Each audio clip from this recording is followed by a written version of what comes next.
¿Qué tal? Muchas gracias. Bienvenidas a todas las personas a este capítulo número 82 de Épica 100.100. 100 días, 100 historias. Hoy tenemos la presencia del maestro Damián Rodrigo Amezola González, maestro en literatura mexicana por parte de la Universidad de Guadalajara, licenciado en filosofía por parte del Instituto de Filosofía AC aquí en Guadalajara e ingeniero en electrónica por parte de la Universidad Autónoma de Baja California en Tijuana. Bienvenido, maestro. Gracias. Qué bien. Pues maestro, cuéntanos un poquito tu trayecto. Veo que egresas de tu ingeniería en Tijuana y cómo es que llegas aquí a Jalisco. Pues es una larga historia, como para resumirla tan brevemente. En pocas palabras, cuando terminé la ingeniería estuve como ejerciendo un poco como becario ahí en Tijuana, y a los pues casi terminando me fui, entré a una congregación religiosa y estuve ahí en formación aproximadamente 6 años. Bien. Y es allí que, como parte de esa formación, tengo que estudiar filosofía. Posteriormente la dejo, antes de terminar la carrera de la filosofía, dejo la congregación, la termino ya como laico y me dedico a trabajar ya aquí en Guadalajara. O sea, ese proceso de formación incluyó vivir en San Luis, vivir en Aguascalientes, vivir aquí en Guadalajara. Y aquí me quedé, por decirlo así. Sí. Después de que fueron 3 años que egresé de la filosofía, entré a esta maestría en estudios de literatura. Literatura mexicana, bien, maestro. Entonces, justamente este trayecto en la filosofía, estando en el seminario menor. No, era una congregación de misioneros. De misioneros. Bien, por algo me fui al seminario menor, seminario mayor, discúlpame. Bien. No, está bien. Entonces, estando aquí en esta congregación, es cuando tú empiezas a trabajar con esta parte de la filosofía y tienes que terminar la licenciatura. ¿O deseas terminar la licenciatura? Sí, yo decidí terminarla. Sí. Es un proceso como extraño. Antes de estudiar ingeniería, yo quería estudiar literatura, pero entre la presión social y pues todo ese cliché y estereotipos, ¿no?, sociales que tenemos, pues por una u otra no, la gente me incitó a estudiar algo que me dejara. Uh-huh.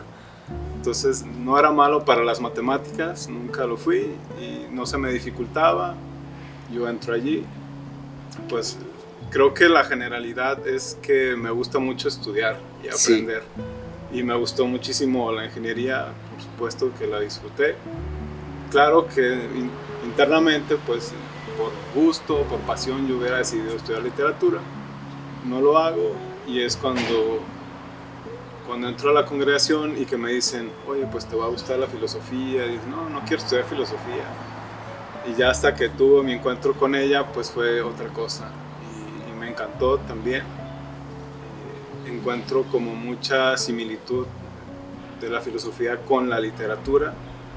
Y ya posteriormente egreso y estoy trabajando en una empresa, y también como todo este hábito de cuestionar y de pensar, en algún momento dije, pues tengo que estudiar al menos esta maestría en estudios literarios, porque siempre lo quise hacer. Por lo que veo en el mundo, pues es preferible, es deseable hacer eso a hacer otra cosa, o a estar siendo orillado constantemente como por una presión social, que pues es eso. Sí. Y es lo que te lleva a tomar el estudio, la maestría en la literatura mexicana. Y se nota esa emoción en tu escrito, maestro, porque en la parte que ahorita la voy a leer, la vamos a compartir con nuestros, digamos, televidentes, nuestros youtubers, lo vamos a compartir con ellos, cómo ese ánimo, ese deseo, se lo tratas de infundir a tus alumnos. ¿Sí? Sí, más que nada eso, como la pasión o el gusto por aprender, por estudiar, por investigar. Siempre dije, al final como que eso tuvo más peso, ¿no? Decidir hacer algo que me guste, sí, y arriesgarme, porque el riesgo representaba el mismo peso. Estar en un lugar que no me gusta, que a lo mejor sí me da para vivir bien, y no estar haciendo lo que me gusta, así lo que me apasiona. Creo que hay mucha ventaja, y hay un desnivel enorme de disfrute, ¿no? Claro, entre hacer lo que te gusta, lo que te apasiona, sí, a lo que te deja para vivir. Sí. ¿Y cómo te llega la invitación para escribir esta narrativa, maestro? No recuerdo si en Facebook hay un grupo de convocatorias literarias. He participado en algunas, nunca sí he quedado en una, más que en esta, creo. Y por allí, si mal no recuerdo. Posteriormente yo trabajo aquí en el Instituto Pierre Fort, a cuantas cuadras de aquí. Sí. La directora general también hizo la invitación. Ya un tiempo después yo ya había conocido la convocatoria y ya había empezado como a escribir algo. Ya estaba trabajando como en el relato. Sí. Y así, más que nada. Y cuando te llega la invitación por parte de la dirección, cuando escuchas, pues ya refuerza, ¿no? De que sí es verídico este proyecto. Sí, sí, sí. ¿Y la inspiración, cómo te llegó? Del relato. Sí. Pues está basado en hechos reales. No tuviste mucho problema. Pues bueno, yo soy de la idea de que pues un texto literario es 10% inspiración y 90% transpiración. Y al final del ciclo escolar pasado, en el último tema que tenía con mis alumnos de primero, de secundaria, estábamos viendo este tema de transformar textos en teatro. Entonces yo negocié con ellos y les dije, vamos a hacer una obra de teatro. Y por suerte había sacado de allí mismo en la biblioteca de la escuela una adaptación del Quijote. Y ya, pues los puse a ellos a representarlo ahí. A trabajar. En la plataforma, en Zoom, y hicimos ensayos. Llegó el día de presentar la obra, ellos la presentaron como pudieron y yo me divertí mucho. No sé si ellos se divirtieron, pero... Esperemos que sí se hubieran divertido tantísimo como tú nos lo cuentas aquí en tu relato. Si me permites, voy a compartirlo con nuestra audiencia. Sí, nada más, también como comentar, sí, es como un homenaje, ¿no? También al Quijote y al autor del Quijote, y el estilo estaba pensado, ¿no?, intencionalmente que fuera como así barroco.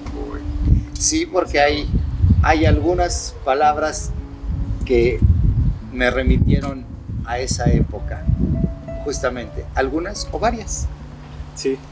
Ya las vamos a compartir. Pues permítanme hacer lo propio. Esta narrativa se llama Desde las Hazañas.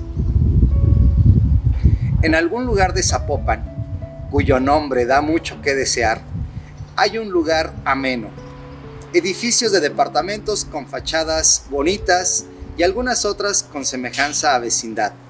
Árboles plantados aquí y allá que dan poca sombra en la calle, de nombre Campo Alegre, que en realidad poco tenía de alegre, pues es en este lugar que vivía un hombre, joven aún, de nombre N, frisando los 30 y tantos años. Tenía el oficio de docente en una escuela secundaria y en otra de educación superior. Sucedió entonces que una pandemia azotó al país. ¿Y qué digo al país? Sino que azotó al mundo entero.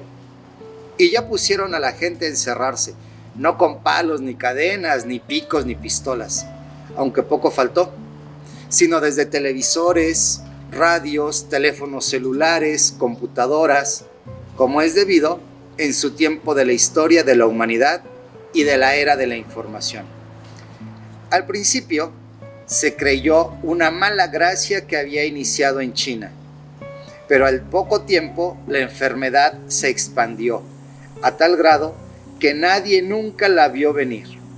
El colegio apenas estaba librándose de una crisis de viruela y cuando menos lo esperaba ya tenía a la puerta la infección del COVID-19.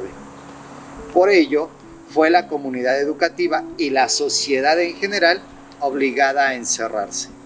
Y dado que la enseñanza que el profesor N impartía en la segunda escuela, donde llevaba más tiempo, hubiese adiestrado en la educación a distancia y se dijo: por suerte que yo he dado clases de la manera que ahora se nos pide, a distancia y por internet. Esto no distará mucho de aquello que hago. Pero sí distó, porque nadie había estado capacitado para tal ocasión.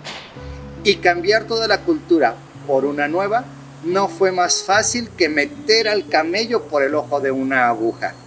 Además de agregar que estos camellos eran adolescentes.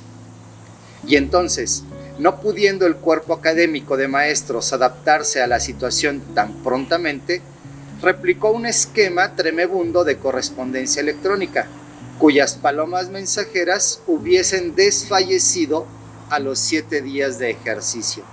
Y ya no digo meses, pero más hubiera valido una mula digital que pudiera con tanta carga de trabajo, pues las horas de sedentarismo no regresan el desgaste del coxis en los seres humanos. Y fue tanta la cantidad de trabajo por correo electrónico y tanto el documento de Word editable y el ahora compatible Google Docs que, para ser sinceros, desarreglaba el formato de aquel, todavía aún más la cantidad de respuestas y de tal sandez que de solo ver la pantalla se podía cansar uno o anticipar el nivel de necedad o simpleza de las respuestas. La expansión de la enfermedad y sus insospechados recodos de contagios inhibieron cualquier salida que implicase una aglomeración de gente. A fin de cuentas, no se descansó ni por el Sacratísimo Corazón de la Virgen, y hubo que emprender la justa con las plataformas digitales de la gigantesca compañía de Google, que ostentó el título de nuevo redentor de la humanidad, al menos de la parte de la humanidad dedicada a la educación, y sí que lo fueron en alguna medida. Hubo de ajustarse a la merienda, la siesta vespertina, la hora del almuerzo, la comida, la cena, el baño y demás actividades de la vida plebeya de los maestros de educación básica. Y como novela del fin del mundo, la educación pasó a ser cosa de las pantallas, videoconferencias y videollamadas, mensajes de texto a todas horas que tenían ciscado a la comunidad docente. Los maestros acudieron por entonces a la capacitación dictada de forma virtual, porque presencialmente cada uno se encontraba en distintas partes de la ciudad y hasta del país, preparándose las trincheras y los ardides necesarios para una embestida electrónica y digital. El célebre Classroom fue la causa de la instrucción a todos, a coste de una jornada incansable para todos los docentes. Este instrumento requería de mucha intuición y el desarrollo de las tecnologías computacionales que a nuestro héroe no le hubieran faltado. Crear clase, añadir alumnos, agregar a maestro invitado, el tema, la tarea, el cuestionario, la pregunta, el video, el formulario y una terrible expansión de términos y elementos que no se pueden ver salvo en la pantalla. Pero la perseverancia logra grandes pasmos y en un santiamén el profesor N ya estaba casi listo para dictar curso, aunque ni lo de dictar ni lo de santiamén son precisos, porque si el tiempo con Einstein se volvió relativo, con la pandemia habíase vuelto todavía más relativo y en gran medida ya no dictaríase tanto y que nunca fue tanto. Y a menos que el santiamén consista en una quincena de días, No hay justicia a la verdad ni a los términos que se emplean en materia temporal. El encierro hizo eso con muchos. Entonces, en compañía de la nueva plataforma, fluyó un poco más la vida educativa. Pues ahora podía introducir la presentación de PowerPoint con innumerables diapositivas, distintas para mostrar contenidos o ayudar a los maestros en plena realización de su vocación. Auténticos lectores y oradores. Por lo que el profesor N respecta, se dijo a sí mismo: he aquí que me declaro amo y señor del PowerPoint, y haré de mi oficio que esa aplicación de incontables minucias se convierta en un arma para brindaros el aprendizaje y dosificar el solaz a vuestras personas. Y en ese cometido, el profesor N fue a dar con un docente virtual de apodo El Profe y de nombre Víctor, que en su gran generosidad brindó a los internautas, que no argonautas, sus vellocinos más preciados, una cartera de juegos para aprender o simplemente recrearse, ya hechos y programados en el PowerPoint, listos para ajustarse a la medida de cada uno y completamente gratuito. Dios nuestro Señor quizá algún día se lo pague. Asimismo, pudose introducir el video de YouTube en la pestaña de agregados del Classroom, para ya no ser tan solo documentos editables de procesadores de texto ni presentaciones aisladas, sino que trabajaran en una sola sinfónica sinergia. Mezclóse así la vida personal con la vida laboral, y la intimidad del hogar pasó a ser el aula del instituto, convirtiéndose en la gran problemática al alcance de la onda de la señal de internet, puesto que en la contingencia diose por necesario y preciso impartir la clase estando conectada por un cable umbilical junto al módem, distribuidor o abrazarse al mismo aparatejo. Esto obligó a dar las clases en el comedor o donde quiera que se hallara una buena recepción. Pero la fortuna ríe para algunos de vez en cuando, y para pronto le fue concedido el honor al profesor N y sus compañeros de portar licencias de Zoom, la otra plataforma redentora desde donde entablarían cara a cara sesiones de instrucción o enseñanza-aprendizaje. Ahora sí aprenderán estos chavales, pero no aprendieron, al menos en el sentido tradicional, y porque ya era demasiada preocupación lograr aprendizajes en la modalidad presencial, que de la modalidad remota fue la crasa incertidumbre del año. A diestra y siniestra hubo que manejar el trato con alumnos, con la destreza de lo digital, con los buzones de las tareas, porque sucede que se volvió menester seguir con el ejercicio de la creatividad de la enseñanza, dado que el Classroom de Google estaba más hecho como un buzón que como un docente. El profesor N tuvo que aplicar lo poco de creativo que tenía para lograr, y ya no digo lograr, sino esperar con la virtud cristiana de la esperanza, que algo de aprendizaje pudiera efectivamente conseguirse en personas a kilómetros de distancia y con la volubilidad de la pantalla. Fue entonces que ocurriósele lo siguiente: pondré a estos chavales a interpretar al Quijote de la Mancha. Tendremos de escenario fondos virtuales, vestuarios realistas, efectos especiales y de sonido, y todo lo harán ellos. Sirve que a los colegiales al menos interactúen de manera impostada, no del todo real, pero con gran sentido del honor, lo heroico y lo valeroso de nuestra humanidad. Y terminóse aquel acto con 2 obras, puesto que eran 2 grupos y las clases se duplicaban, aunque con distinta reacción en cada corro, pero en mayor o menor medida idénticas, y sin faltar los comentarios de la gente: ¡qué chafa! ¡Qué horrible! A mi parecer, vaya obra. A lo que el profesor respondió: aprended esto, mequetrefes. Pero no aprendieron, o al menos esa fue la sensación, como de la derrota, como toparse con un gigante o un molino, o ya en su defecto, un gran muro rasposo. La dinámica del saludo, la charla ocasional al final del tiempo de la clase, permitió el desahogo de los muchachos y muchachas, y ante la necesidad de creatividad, parecióse volver a las cruzadas por el Santo Grial, porque en el mar de la internet había mucho recurso para ser creativo. Así las cosas, el profesor N procuró inquirir a su ayudante buscando su escudero, pero siendo que los maestros no tienen ayudantes y los escuderos dejaron de existir desde siglos antes, pudo consultar con su equipo de compañeros maestros y directivos en las reuniones que se volvieron de un atestamiento tal que a todo les pudo haber dado el válgame. En cuanto al aprendizaje se refiere, deberá irse vislumbrando a cada paso, puesta en común y en cada diálogo personalizado con los alumnos. La cooperación sincera que túvose con ellos y el acompañamiento emocional fue crucial para el no desfallecimiento de los alumnos y las alumnas.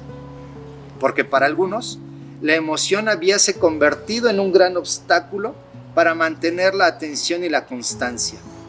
La personalización de la educación le llevaba al profesor N a estar asequible como el agua y entrar en el ámbito ya no solo de la educación, sino de la vida práctica, para que haciendo a un lado las cosas académicas, pudieran alumno y profesor conocerse en el desarrollo de destrezas para la vida. Y contento como tal, exclamaba el profesor N: pero al fin de cuentas, escuchadme, aprendices de docentes, de colegiales, alumnos y demás, dijo el profesor. A tiempos diferentes, medidas diferentes. Personalizad, eso os aconsejo en vuestras luchas educativas. En esta época de la información, la búsqueda en el internet debiera ser menos el medio y más la obviedad, porque buscar información se ha vuelto superfluo y más rápido que si la luz inundase mis ojos, y porque a todo lo que ésta se le ha precedido del ser, habrá entonces que enseñar a trabajar con esa información. La alfarería de la información, la maniobra del juicio y el criterio, el escrutinio y encontrar el punto justo, y no menos debiese ignorar el tiempo. Todo es cuestión de tiempo y pertinencia. El tiempo de sentarse a la pantalla, de interactuar con personas, de escucharse, de buscar, de trabajar, de recrearse, y dejar de vez en vez a los adolescentes ser adolescentes un rato.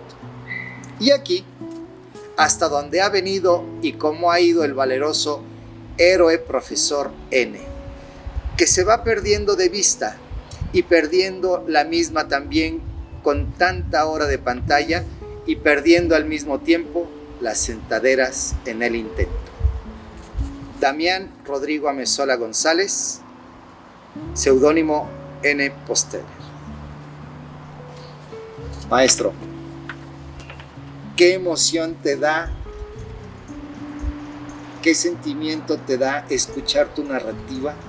Lo que tú escribiste hace un año, cuenta. Me dan risa algunas cosas porque pues las recuerdo. ¿Sí? Que pues ya plasmadas allí, pues sí, intentaban ser algo chuscas.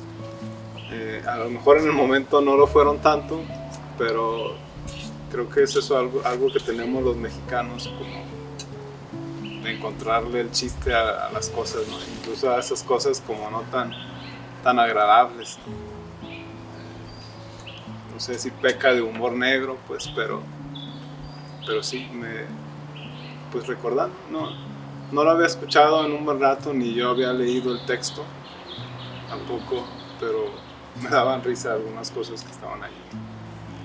Eso, y también como tratando de a esta altura como ver qué ha sido provechoso o qué frutos ha dado Todavía no, como igual el texto dice, ¿no?